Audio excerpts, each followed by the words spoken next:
आज की इस वीडियो में हम सीखेंगे कि कॉम्प्लेक्स नंबर्स क्या होते हैं। कॉम्प्लेक्स नंबर्स को समझने के लिए हम एक इक्वेशन यूज़ करते हैं x square plus one is equals to zero. X की वैल्यू फाइंड आउट करने के लिए प्लस वन को हम शिफ्ट करेंगे इक्वल के बाद, it will become minus one. Square ख़त्म करने के लिए दोनों तरफ हम स्क्वायर रूट लेंगे, स्क्वायर और स्क्वायर रूट कैंसिल हो जाएगा, एक्स की वैल्यू हमें मिल जाएगी स्क्वायर रूट माइनस वन। अब स्क्वायर रूट माइनस वन ऐसी वैल्यू है जो कि रियल नंबर नहीं है, इसे हम नाम देते हैं आयोटा का। कॉम्प्लेक्स नंबर्स क्या होते हैं? कॉम्प्लेक्स नंबर्स ए प्लस आयोटा बी के फॉर्म में जो नंबर्स होंगे उन्हें हम कॉम्प्लेक्स नंबर्स का नाम देते हैं, क्योंकि यहाँ हमारे पास ए और बी रियल नंबर्स हैं, लेकिन आयोटा एक इमेजरी नंबर मौजूद है जो इन नंबर्स को कॉम्प्लेक्स नंबर्स बनाता है। कॉम्प्लेक्स नंबर्स को हम ऑर्डर पेयर के फॉर्म में भी लिख सकते हैं, ए और बी दोनों हमारे रियल नंबर्स हैं, और आयोटा को हम इसमें रिप्रेजेंट नहीं किया करते, हम कॉमा लेते हैं और इसमें फर्स्ट वैल्यू हमारी मेंशन कर रही है रियल पार्ट को और सेकंड वैल्यू रिप्रेजेंट करती है इमेजिनरी पार्ट को। सो होपफुली आप लोग को समझ में आ गया होगा कि कॉम्प्लेक्स नंबर्स होते क्या हैं। एक्सरसाइज नंबर 1.5 फर्स्ट क्वेश्चन है, right the following complex numbers in the form of a plus iota b. Different parts given है हमारे पास ऑर्डर पेयर के फॉर्म में, और हमें इन्हें कन्वर्ट करना है ए प्लस आयोटा बी की फॉर्म में। व्यूवर्स, अगर आपने प्रीवियस वीडियो देखी हो तो हम इसमें समझ चुके हैं कि ऑर्डर पेयर में हमारे पास वैल्यू हुआ करती है A B. It means that first value A की है और सेकंड वैल्यू बी की है, तो हम इसे अरेंज करते हैं प्लस आयोटा बी की फॉर्म में। ये बन जाएगा वन प्लस आयोटा बी की वैल्यू टू है, टू आ जाएगा, और ये इक्वल है वन प्लस टू आयोटा के। हम इसे अरेंज कर देंगे, जो रियल नंबर है वो हम पहले लिख देते हैं और आयोटा बाद में। इसी तरह सेकंड वैल्यू हमारे पास बनेगी टू प्लस, हम डायरेक्टली अरेंज फॉर्म में लिख देते हैं two iota. Next zero plus four iota, और चूंकि यहाँ रियल पार्ट ज़ीरो है तो ये बन जाएगा four iota. Minus one plus one iota, minus two plus zero iota, और कोई भी वैल्यू अगर ज़ीरो से मल्टीप्लाई होती है तो वो ज़ीरो ही होगी। इस तरह ये हमें मिल जाएगी number minus two. Last part है minus three and four, minus three plus four iota. Question number 2 है, identify real and imaginary parts for the following complex numbers. Complex numbers given है और इनमें से हमें रियल पार्ट और imaginary part को separate करना है। रियल पार्ट हमारे पास वो पार्ट है जिसमें आयोटा ना हो, सिंपल रियल नंबर हो, और इमेजिनरी पार्ट हम उस पार्ट को कहते हैं जिसमें आयोटा गिवन हो।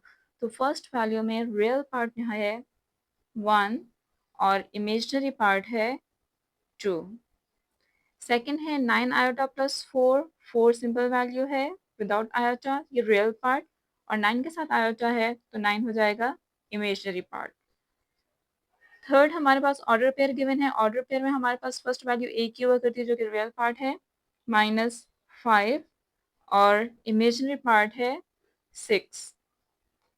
Minus one minus iota, minus one simple value real number है, रियल पार्ट, माइनस आयोटा, यहाँ आयोटा मौजूद है जो कि एक इमेजिनरी यूनिट है, तो वैल्यू होगी minus one. Minus three upon four is real part, minus minus four upon five. अब जनरलाइज्ड फॉर्म हमारे पास जो है वो है ए प्लस आयोटा बी। अब चूंकि यहाँ माइनस है और यहाँ भी माइनस है तो ये माइनस माइनस प्लस हो जाएंगे, और इमेजिनरी पार्ट की वैल्यू होगी four upon five. Minus one real part और इमेजिनरी पार्ट की वैल्यू होगी टू। नंबर 3 स्टार्ट करने से पहले हम ये समझ लेते हैं कि किसी भी कॉम्प्लेक्स नंबर का कॉन्जुगेट किस तरह फाइंड किया जाता है। हम सपोज करते हैं कि कॉम्प्लेक्स नंबर हमारे पास है z1 is equals to a plus iota b. यहाँ इमेजरी पार्ट पॉजिटिव है, और जब भी हम कॉम्प्लेक्स नंबर का कॉन्जुगेट लेंगे इमेजरी पार्ट का साइन चेंज हो जाएगा, प्लस विल बिकम माइनस। और अगर ऑलरेडी हमारे पास इमेजरी पार्ट में माइनस का साइन होगा तो कॉन्जुगेट लेते हुए माइनस चेंज हो जाएगा प्लस में। ऑर्डर पेयर के फॉर्म में देखते हैं कि ऑर्डर पेयर में z1 is equals to a b, और कॉन्जुगेट लेंगे तो b का साइन चेंज हो जाएगा और ये बन जाएगा माइनस बी। लेकिन अगर ऑलरेडी हमारे पास इमेजरी पार्ट नेगेटिव है तो कॉन्जुगेट लेने हुए ये बन जाएगा ए बी। अब हम स्टार्ट करते हैं क्वेश्चन नंबर 3। नंबर 3 है find the conjugate of the following complex numbers और फर्स्ट पार्ट है 3 + 2 आयोटा। सबसे पहले हम लेट करते हैं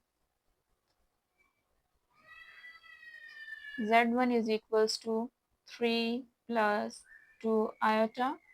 अब हमें कॉन्जुगेट फाइंड करना है। z1 conjugate is equals to 3 + 2 iota conjugate. z1 conjugate is equals to conjugate apply करते हैं तो इमेजरी पार्ट का साइन चेंज हो जाएगा, plus will become minus. So the conjugate of z1 is 3 - 2 iota. Second part है 0 - 7। Conjugate की लेने के लिए सबसे पहले हम लेट कर लेते हैं z1 is equals to 0 - 7। Conjugate apply करते हैं z1 conjugate is equals to 0 - 7 conjugate। Conjugate apply करते हैं, अप्लाई करते हुए इमेजरी पार्ट का साइन चेंज हो जाएगा, 0 - 7 विल बिकम 7। 0 - 7 कॉन्जुगेट होगा 0 7। थर्ड पार्ट है -1 0। सबसे पहले हम लेट कर लेते हैं